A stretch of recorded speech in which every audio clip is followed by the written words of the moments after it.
रामपुर गांव में बिरजू नाम का किसान था। वह अपनी पत्नी माया के साथ रहता था। बिरजू की पत्नी बिरजू पर बहुत अत्याचार करती थी। वह घर का सारा काम बिरजू से ही करवाती थी और वह सारा दिन बिस्तर पर आराम करती थी। एक दिन बिरजू खाना बना रहा था। अरे मेरे लिए जल्दी खाना बना दीजिए और जल्दी से खाना खाकर जंगल से लकड़ियाँ भी ले आइएगा। मेरी कमर में बहुत दर्द हो रहा है, मैं जा रही हूँ सोने। ठीक है भगवान, मैं खाना बनाकर घर का सारा काम कर दूंगा, तुम जाओ आराम करो। बेचारा बिरजू खाना बनाकर अपनी पत्नी को खाना देकर जंगल से लकड़ियाँ लेने चला जाता है।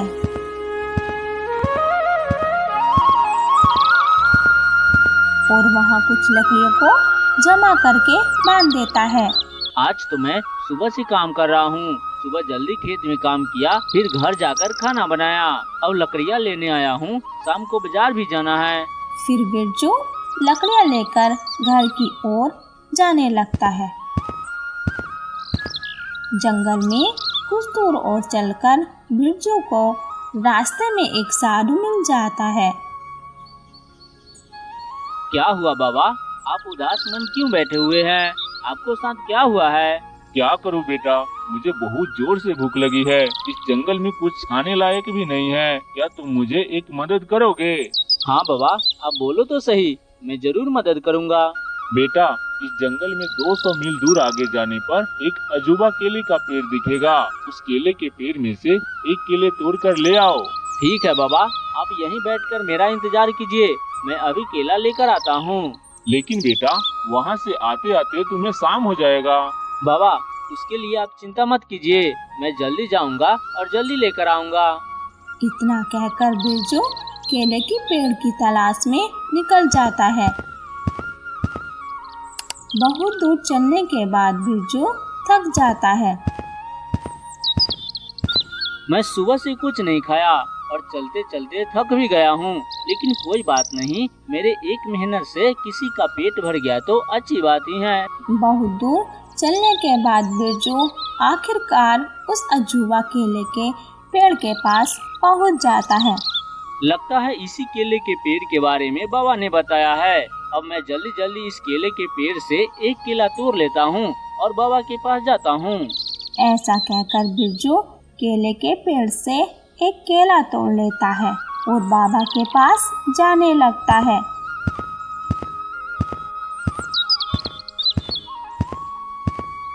वहाँ पहुँचने के बाद बिरजू केला बाबा को दे देता है और बाबा खाने लगता है।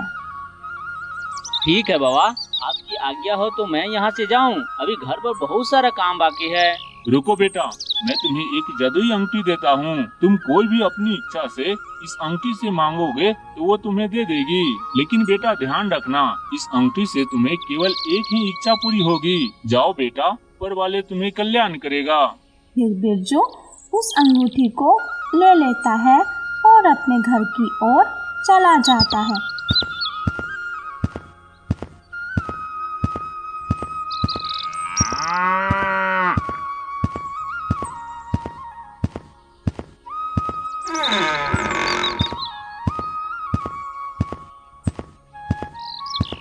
अरे ये क्या, तुम तो खाली हाथ आ रहे हो? मैंने तो तुम्हें जंगल से लकड़ियाँ लाने भेजा था। भगवान, इतना गुस्सा मत करो, मैं जंगल में लकड़ियाँ लाने ही गया था, लेकिन क्या करे, जंगल में एक भी सूखा लकड़ी नहीं मिला। बिरजू झूठ बोलकर अपनी पत्नी से सारी सच्चाई छुपा देता है। क्या करूं, तुमसे शादी करके मेरी किस्मत फूट गई। आज तक मैंने कोई अच्छा कपड़ा नहीं पहना और ना ही कोई अच्छे गहने पहन पाई हूँ। साल भर की खेती से जो कुछ भी आता है वो आधा खर्च में चला जाता है और ऊपर से जंगल में जाते हो तो लकड़ियाँ भी नहीं लाते हो। अरे भगवान, तुम इतना चिंता क्यों कर रही हो? तुम ऊपर वाले पर विश्वास रखो, एक न एक दिन जरूर वक्त बदल जाएगा।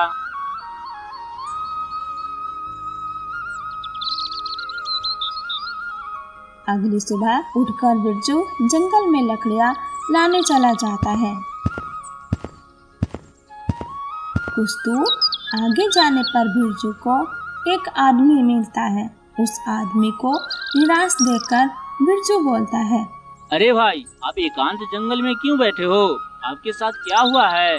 क्या बताओ बिरजू, मैं बहुत बड़ी मुसीबत में हूँ।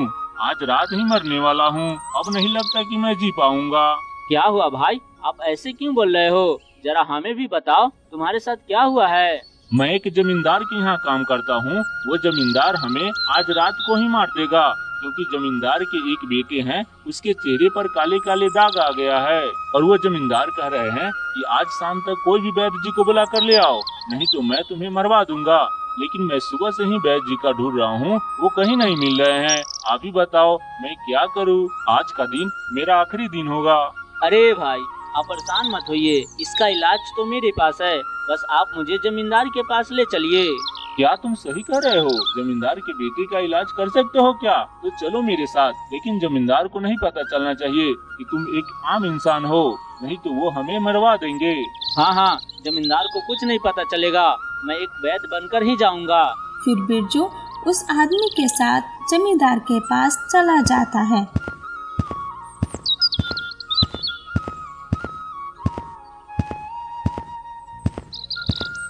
जमींदार साहब, मैं आपके बेटे के इलाज के लिए वैद्य जी का बुला कर ले आया हूँ। ये आम इंसान जैसे दिखने वाले वैद्य कोई ऐसी वैसी वैद्य नहीं है। ये एक महान वैद्य है जो मैं दूसरी गांव से बुला कर लाया हूँ।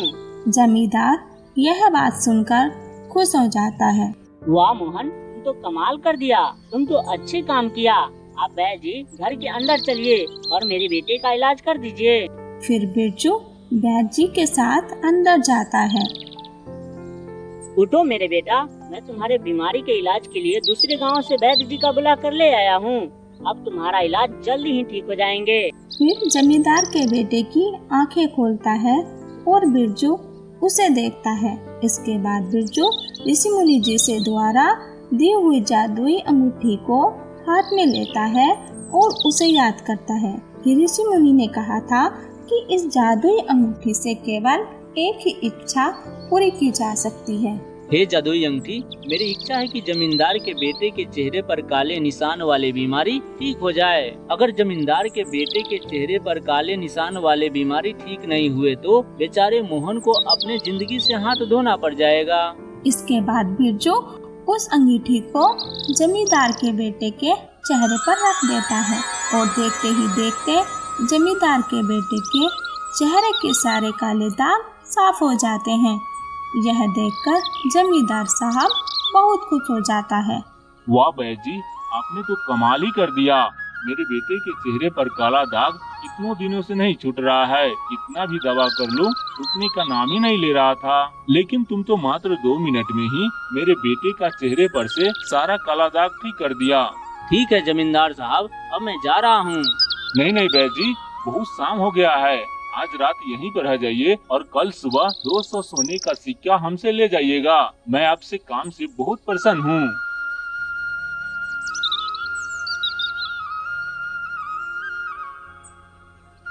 अगली सुबह जमींदार साहब बिरजू को 200 सोने के सिक्के दे देता है और बिरजू उसे लेकर अपने घर की ओर चला जाता है।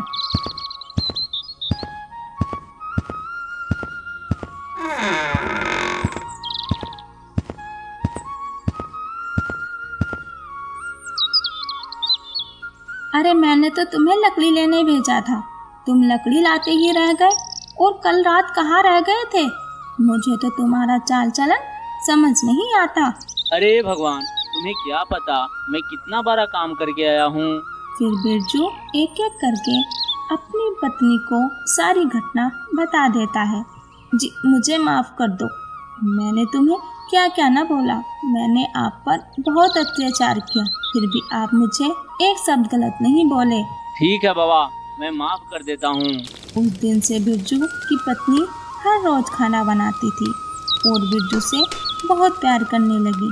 तो दोस्तों, कैसी लगी कहानी कमेंट में जरूर बताएं और हाँ, चैनल को सब्सक्राइब करना ना भूलें।